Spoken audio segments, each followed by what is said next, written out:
Au marché de Cococodi, à quelques kilomètres de Cotonou, que des plaintes chez les commerçants. La hausse des prix des denrées de première nécessité se ressent directement ici. Conséquence, les affaires ne marchent plus. Bon, moi je suis un vendeur dans le marché, j'aide ma maman dans sa boutique pour la vente. Elle va aller payer et puis moi je revends ça. Donc actuellement, les choses qu'on paye et puis on vend dans une semaine, dans 3-4 jours. Ça fait maintenant 2 semaines, voire un mois, qui n'arrange pas beaucoup. Quand nous venons au marché, nous souffrons beaucoup parce que les clients se font rares. Cette année, le prix de la tomate a atteint un niveau jamais égalé.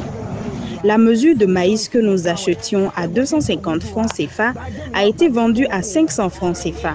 Le gari qui se vendait à 350 francs CFA est actuellement vendu à 600 francs CFA. Que le président nous aide. Nous les femmes, nous souffrons trop. Les cris de détresse montent de plus en plus vers les autorités béninoises, mais pour ce journaliste qui a beaucoup travaillé sur la question de la hausse des prix, le gouvernement a pourtant fait des efforts pour amortir le choc sur les populations.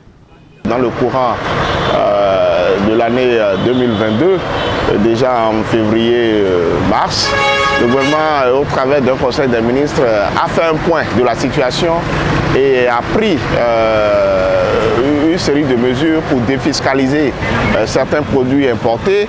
Il y avait le lait, il y avait beaucoup de la farine de blé, en tout cas beaucoup de produits que le Bénin importait de l'extérieur pour soulager un peu la population. Sans que nous ayons une agriculture. Dans ces bureaux, le président de l'association La Voix des consommateurs suit au quotidien l'évolution des prix sur les marchés et les nouvelles ne sont pas bonnes.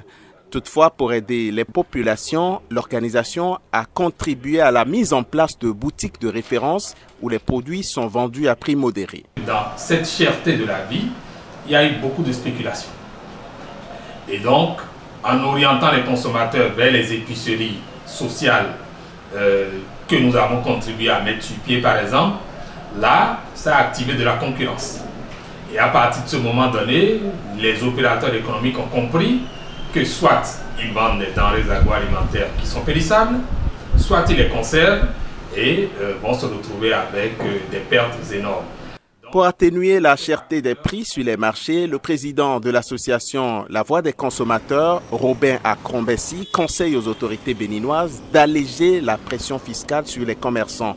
Il recommande aussi aux consommateurs de lancer des initiatives révolutionnaires comme par exemple la mise en place de coopératives agricoles pour garantir la production des biens vivriers.